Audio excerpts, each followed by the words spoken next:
First of all, it's great to be here in this situation versus any other situation. And I really greatly appreciate everybody for coming, for taking the time to be a part of our celebration. And I could literally go around the room, look everyone in the eyes, and spend at least 10 minutes speaking about each and every one of you. But we don't have enough time to do that. And, you know, there were drafts written and changes, and I decided at the end, I don't want to single anyone out. Because if I start singling out people, there's no end, and there's so much hakaras hope that I have for each and every one of you that, trust me, believe me, I love all of you, and I appreciate you for coming from the bottom of our hearts. With the exception of Leah Savage. Where's Leah? Is she in here? Hi, Leah. Thank you so much for doing everything you've done, and you did a great job.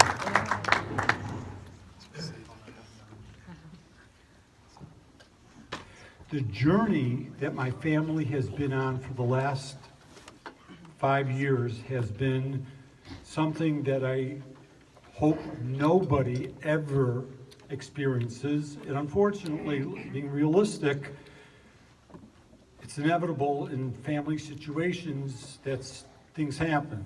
And what I would like to do is share with you things that I've learned in the last 5 years that perhaps will be helpful in all of our futures and in dealing with life situations. Putting together a simcha like this, a Seudah Hodah, takes a lot of work. It's not a birthday party. I just want to make it really clear. The 60th, there were two things on the invitation I saw. One was the Seudah Hodah, and one is a celebration of the 60th birthday. Celebrating a 60th birthday is very special. It's very special, not because I turned 60, because I remember learning as a kid of a thing called chores. And every time I go to the doctor, chores means, I don't want to, you talk to your rabbis about chores. but it's an accomplishment to hit your 60th birthday, okay? Suffice it to say that. And every time I would go to a medical procedure, you wear a bracelet. They give you one of those names, tags, and your birthday. And it draws to your attention, I'm 55, I'm 56, I'm 57. And I remember asking Rabbi Morris, what's the chores date cutoff? And he didn't know where I was coming from. He said 60. So 60 represents a significant milestone that everyone in every family should be zocha to achieve. With that said, the Seudah Hodah, the Thanksgiving Seudah, which everyone spoke about, it's Thanksgiving to HaKadosh Baruch Hu. It's not only giving thanks. The word Hodah means two things. It's admission. It's an admission. You're admitting a certain amount of values, an acknowledgement, and that which you're acknowledging is HaKadosh Baruch Hu. There are different thank yous I have for you, whether it's in the medical field. Thank you for doing your best in the medical field. In the physical world, thank you for all the physical things that you've done for me and Chanita and I. And in the spiritual world, thank you for your Tehillim, your Mishaberachs, your learning, your Tehillim, the kids' Tehillim, the kids' special, a main club, all these things. they make a difference. I spoke 2 years ago at the Hebrew Academy dinner, and I thank the kids and the Hebrew Academy for the Tehillim that they were saying, because those tefillot go directly to HaKadosh Baruch Hu, and I 100% feel it, believe it, and want to convey that. You know, we finished Yom Kippur a few weeks ago, and every Yom Kippur, it's the same kind of thing. Everyone gets nervous before Yom Kippur, worries about the fast of Yom Kippur. You know, by the way, the one thing I don't get, and maybe the rabbis could work on this, is the fast is a big deal, right? Everyone fasts. Everyone knows they have to fast. It's one of many things you can't do. Like the leather shoes is something that has to be worked on, because if they're equivalent, the fast gets all the attention. But when you're fasting, the thing that is remarkable is by 5 o'clock, you're already talking about your dinner. What are you going to break your fast on? By 6 o'clock, you know it's going to be a root beer float at Graders, and when it's over, you know it's like Baruch Hashem, got through it till next year. I'm good. Thank God I could get on with football season and the other stuff, and we're done with it. When you lived what I have gone through the last 5 years, you really have a Yom Kippur every 3 months. Every 3 months, you know, we talk about radiation, we talk about every 2 weeks I'm on chemo, but the scan is literally my Yom Kippur. You're sitting in a booth. It's just you and Hashem, and you really feel it. You really feel it. Nothing anyone should ever experience, okay? But these things are real. These things are real, and then when you get the results, and you find out from head to toe exactly where you stand, it's like getting your literally your Gemar Din, your conclusive judgment every 3 months. It's pretty awesomely scary, but it's something that should bring your davening to a level of being grateful that you don't have to experience that, but it's you and Hashem who, as one, make all the difference, and Hashem makes all the difference. But anyway,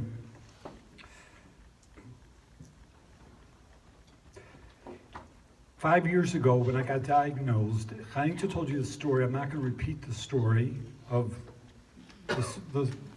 that terrible situation when you hear the word pancreatic cancer. The first thing you do, you know, as a lawyer, it's like, it's all about the facts. You got to know the facts. To know what to do, you have to understand the facts. So the first month or so, I was Googling like crazy. Chaimta said, please don't Google, but I'm trained to do that, so I had to Google. Based on the stage I was in, here are the facts. This is the medical facts. My prognosis was 6 months. So medically, statistically, that was my window, 6 months. The chances of having a Whipple was 20%. Only 1 of 5 people are eligible for this surgery. And why? That's another topic, talk to doctors, but I understand more today than I did then as to the complications of why you're not eligible for Whipple. But, you know, at first I thought, everyone said, you gotta have surgery, you gotta have surgery. So it's like, okay, fine, you know, it's like, in business, you'll find a businessman who will do anything. Medically, you'll find a surgeon, no big deal. It wasn't easy. It wasn't easy. Everyone told me I was inoperable. So the chances of, with those statistics thus far, were pretty dismal and grim. Somebody said the chances of survival after 5 years was 5%. Correction, it's 2%. the chances of living with the diagnosis I have for 5 years is 2%. The reason I wanted a Seudah Hodah of Thanksgiving is obvious. And it's these statistics, being here 5 years later, thanking HaKadosh Baruch Hu. One of the lessons that I want to share with everybody is there's 3 recipes to success in life. There's 3 recipes. The first is we'll call hishtadlus. Whenever you're in a situation, you have to give it your 100%, not 90%. You can't sit on your hands and say, it's up to Hashem. Hashem will take care of everything.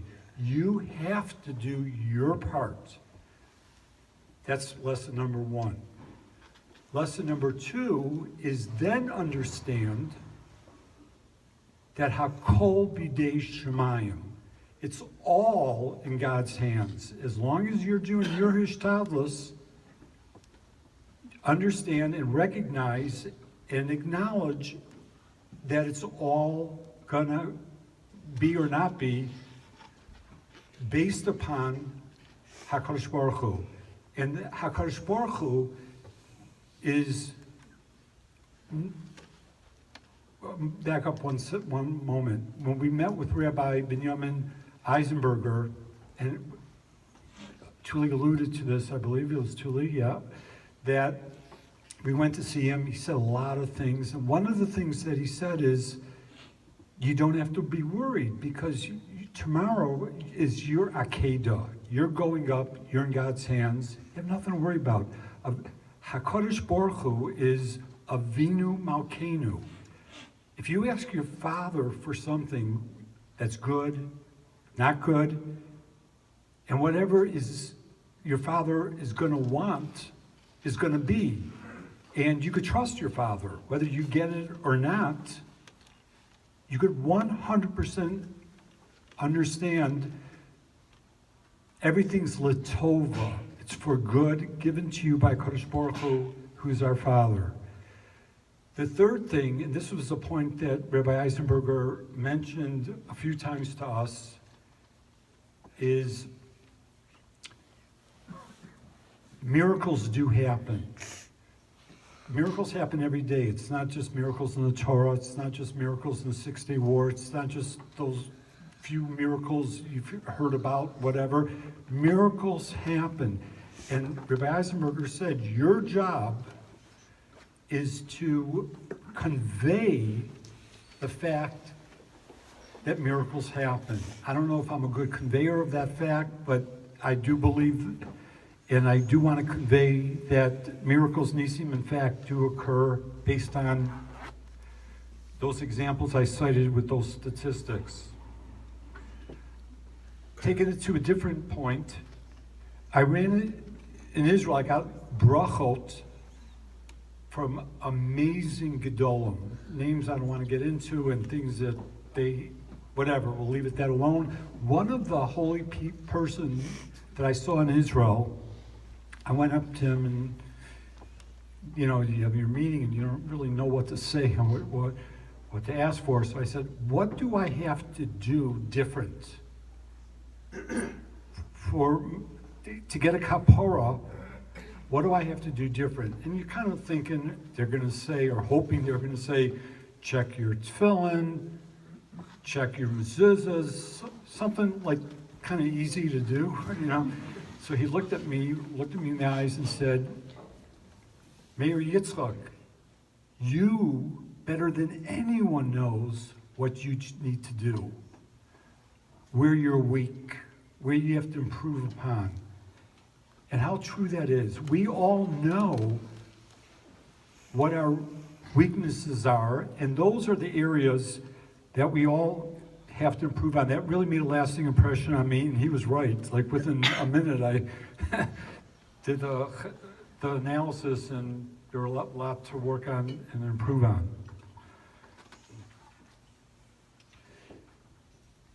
The other point of